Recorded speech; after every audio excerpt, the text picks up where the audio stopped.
ரத்னம் திரைப்பட விமர்சனம். அம்மா சென்டிமெண்ட் கதையில் இது ஒரு புது மாதிரி.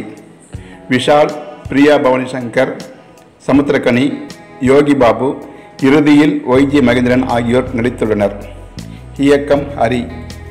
ஆந்திரா தமிழ்நாடு எல்லையில் விடுதலை படத்தில் தொடங்கியது போல் இதிலும் விபத்தை ஏற்படுத்தி மிக பெரும் கொள்ளையுடன் படம் தொடங்குகிறது.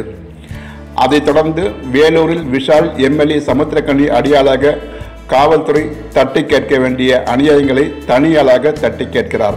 அப்போது ஒரு நாள் வேலூரில் பிரியா பவானி சங்கரை பார்க்க அவர் அம்மாவை போன்ற தோற்றம் கொண்டிருந்ததால் விஷால் பின்தொடர்கிறார். அப்போதுதான் பிரியா பவானி நீட் தேர்வை 4வது முறையாக எழுத வருகிறார். பிரியா பவானி சங்கரை கொலை செய்ய ஆந்திர கூலிப்படை முயல்கிறது. அதிலிருந்து அவரை விஷால் காப்பாற்றுகிறார். இதை அறிந்த விஷால் அவருக்கு பாதுகாப்பு கொடுக்க பிறகுதான் தெரிகிறது, ஒரு நில பிரச்சனையில் பிரியா பவானி சங்கர் குடும்பத்தையே அழிக்க ஆந்திராவின் ராயுடு பிரதர்ஸ் தேடி வர இந்த பிரச்சனை விஷால் கைக்கு வருகிறது. பிறகு விஷால் நிலத்தை மீட்டாரா, பிரியா பவானி சங்கர் குடும்பத்தை காப்பாற்றினாரா என்பதே மீதி கதை. நீட் தேர்வை எழுதி தேர்ச்சி பெற்றால் மருத்துவக் கல்லூரியில் இடம் கிடைக்கும் என்ற பொய் பரப்புரை இதில் உடைக்கப்படுகிறது.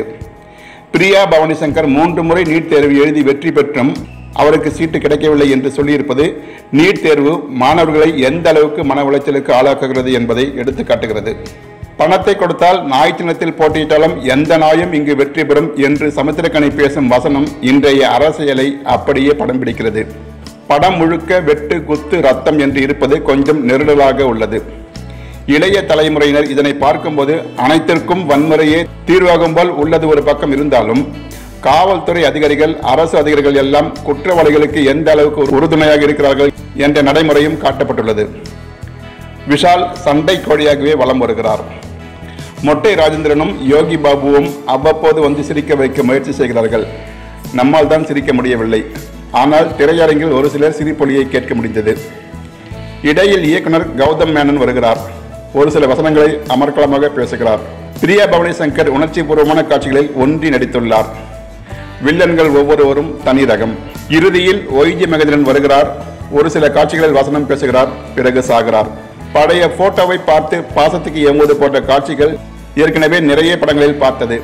அதனால் பெரிதாக கவரவில்லை. பொதுவாக ஹரி படங்களில் உணர்ச்சி காட்சிகள் கை கொடுக்கும். ஆனால் இந்த படத்தில் அவர் கையாண்டிருக்கும் உணர்ச்சிகளிலும் அதற்கான உரையாடல்களிலும் அழுத்தமில்லை. சண்டை காட்சிகளில் கையை வெட்டுவது, விரலை வெட்டுவது, ரத்தம் சொட்டுவது போன்றவை பல படங்களில் பார்த்து சலித்து விட்டது. பாடல்கள் எதுவும் பெரிதாக முணுமுணுக்க வைக்கவில்லை. பின்னணி இசை அருமை, ஒளிப்பதிவு குளுமை. தியேட்டருக்கு சென்று டிக்கெட் கிடைக்காமல் திரும்பி வந்த காலம் ஒன்று இருந்தது. இப்போது தியேட்டரில் காலடி வைத்தாலே சந்தையில் கடைக்காரர்கள் தங்கள் கடைக்கு பொருட்களை வாங்க அழைப்பது போல அழைத்து அடுத்த காட்சிக்கான டிக்கெட்டுகளை கொடுத்து அனுப்புகிறார்கள். மொத்தத்தில் ரத்னம் என்று பெயர் வைத்ததை விட ரத்தம் என்று பெயர் வைத்திருந்தால் மிக பொருத்தமாக இருந்திருக்கும். படம் பார்த்துவிட்டு வீட்டுக்கு வந்தம் ரத்த வாடை வீசுகிறது.